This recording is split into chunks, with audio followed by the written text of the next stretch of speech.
Le prince Harry et Meghan Markle sont dans une position difficile par rapport à la représentation Netflix de sa défunte mère, la princesse Diana.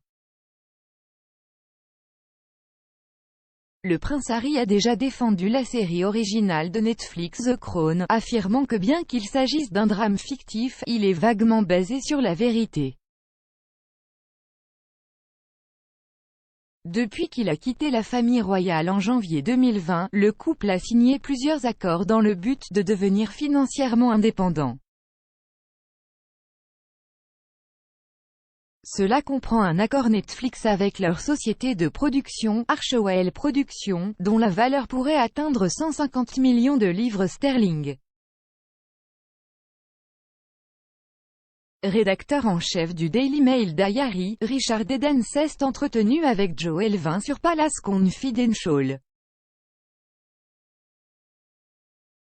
Monsieur Eden a déclaré « C'est vraiment intéressant. Jemima Goldsmith était une amie proche de la princesse Diana et elle la connaissait bien. Elle tenait à elle travaille elle-même dans la production télévisée, de s'assurer que The Crown donne une image fidèle de son amie. Elle s'y est donc impliquée et je pense qu'elle est devenue très rapidement déçue par le chemin emprunté par le programme. » Il a ajouté, maintenant avec Harry et Meghan, ils ont signé cet accord très lucratif avec Netflix et ensuite ils sont dans une position difficile.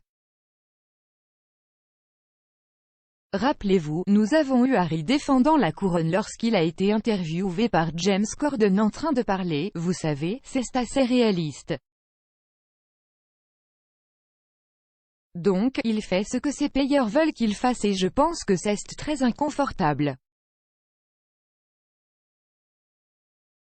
Madame Elvin a demandé, est-ce que le recul de Jemima suggère qu'ils écrivent un conte de fées? Ce n'est pas le dossier historique que beaucoup de gens, en particulier en Amérique, pensent que c'est le cas. Monsieur Eden a ajouté, je pense que oui, ils ne sont pas intéressés par la représentation historique, ils veulent de la sensation. Jemima Goldsmith a annoncé la semaine dernière qu'elle quittait la série et avait demandé la suppression de ses contributions. On dit que la nouvelle série décrit les dernières années de la vie de Diana, il comprendra l'interview controversée de la BBC Panorama de 1995 avec Martin Bashir, sa séparation et son divorce ultérieur avec le prince Charles, et ses relations avec Asnat Khaneh Dodi Fayed, avec qui elle était aux côtés de la voiture lorsqu'elle est décédée, et qui est également décédée tragiquement. L'émission devrait être diffusée à la fin de l'année prochaine.